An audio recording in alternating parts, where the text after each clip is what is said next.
We all come into relationships with all different levels of emotional fluency, all different levels of ability to listen when it's hard, and all different levels of just about every other skill that any great relationship needs. No one comes into a relationship having it all. Some of us come in with a lot more to learn, and some of us with a lot less. But all of us are going to be challenged to learn through loving someone else about ourselves and about how we can grow as humans and as partners. And here's the thing I think gets lost most often when we're struggling in a relationship. It's that failing is part of learning. Being bad is part of learning. Mistakes are part of learning and growing. And so today on the podcast, why knowing this? Why remembering that mistakes are part of learning? Being bad at something is part of learning might be the most important ingredient to recovering from this tough season in your relationships. This is Reclaiming the Gentle Man. I'm Dave Lashansky.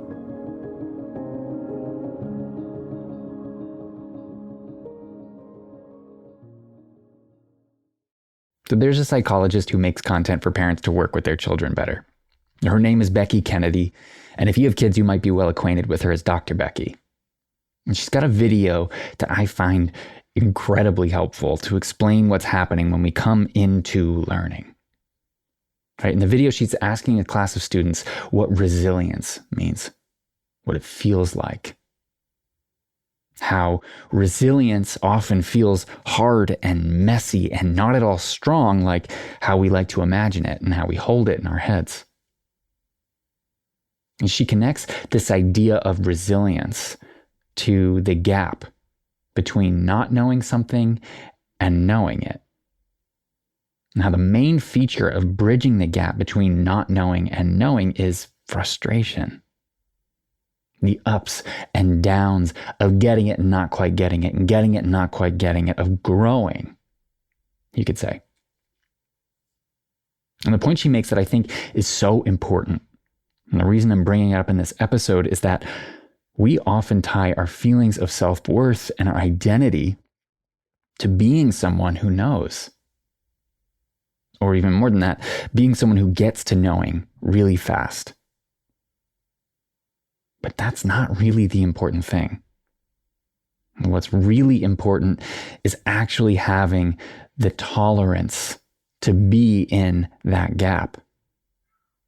The resilience, learning to be in the frustration of not knowing for long enough to get there.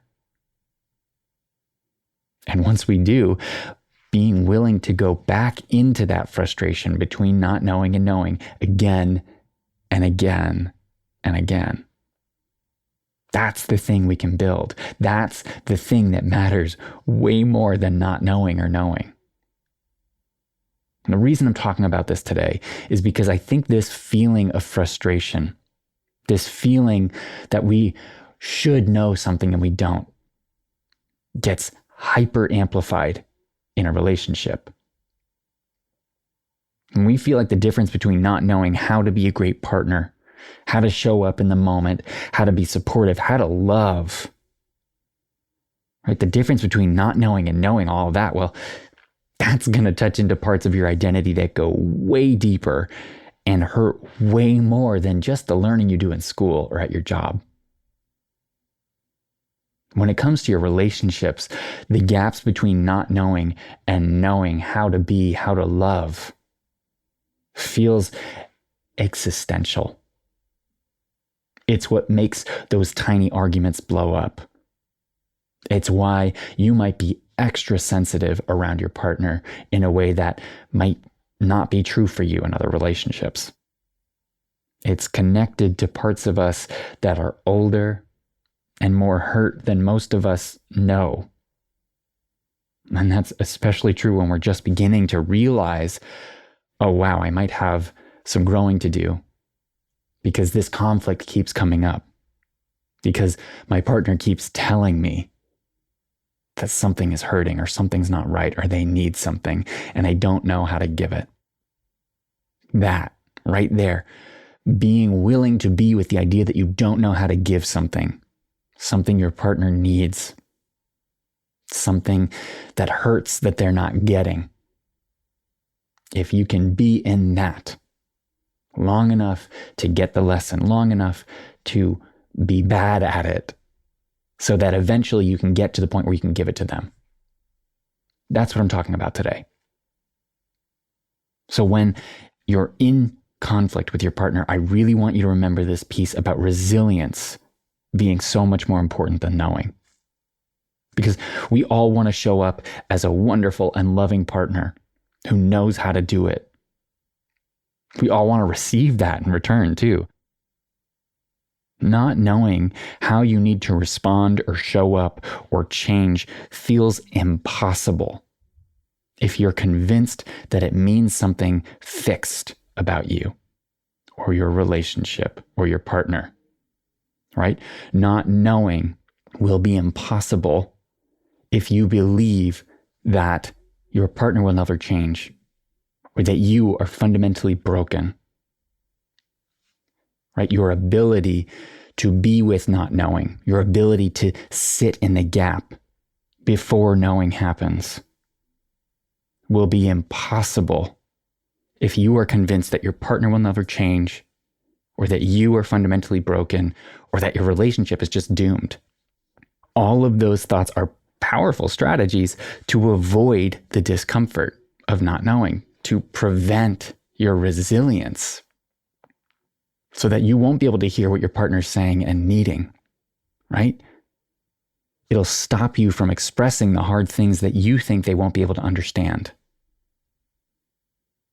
All of us, no matter who you are, have learning to do when it comes to being resilient in your relationship. And that's especially true around the things that are hardest and most painful for you or your partner.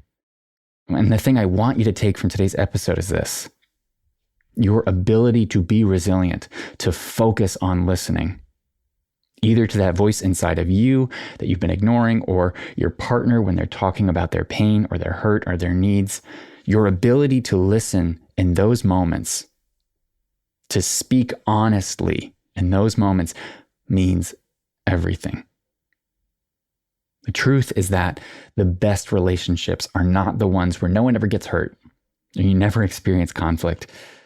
The best relationships are the ones where you learn to move forward through life and your hard moments as a team. The best relationships are when you both commit to learning, to sitting in the hard stuff for long enough to know how to move forward together, how to step toward the painful stuff individually so you can actually address it instead of letting it knock you off course. None of us are going to come into a relationship perfect at loving ourselves or anyone else. Even those of us who teach these things, right? Even the ones who've mastered it. And I have witnessed that, and still, people who I respect, who I've learned from, who have really mastered so many of the relationship tools and teachings that I love and advocate for, even they still have work to do in their love.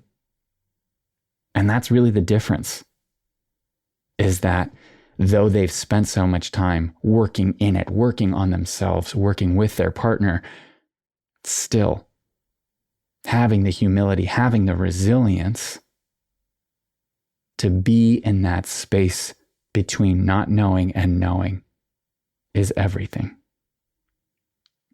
Accepting growth is part of the weather your relationship has to endure, right? It's just part of the climate, which means accepting the pain and discomfort that's necessary for growth. This is the most important ingredient that all of us need to remember more. That growth is just part of it. It is foundational. And so when you're feeling that frustration, right, that struggle within you when you're bothered, just remember that that is your cue that you're doing something right. And Dr. Becky talks about this in her video too. But when you realize that frustration happening, bubbling up in your relationship, I want you to ask yourself whether you are willing, whether you can hold on long enough to glean the wisdom from that moment for the good of your love, for your partner, and most of all, for yourself.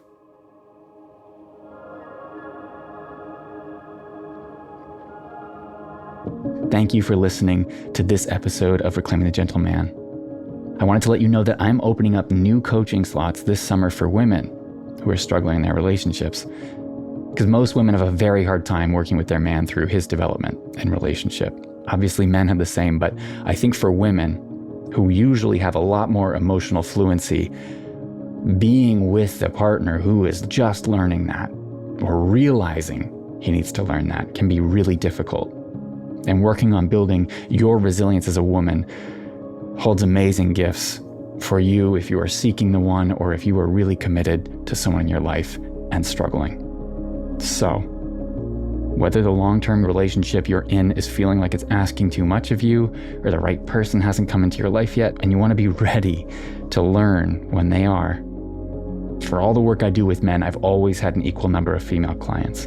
So I wanted to open that door for you if you're listening and interested. You can get in touch with me via my website, daveleshansky.com, or on Instagram at Dave_Lashansky. Otherwise, please let me know how you're enjoying the show. Rate it, leave a review, and please send me a message if you're enjoying something or you want to hear about something else. Your words mean a lot to me. So for those of you who've been writing in, thank you.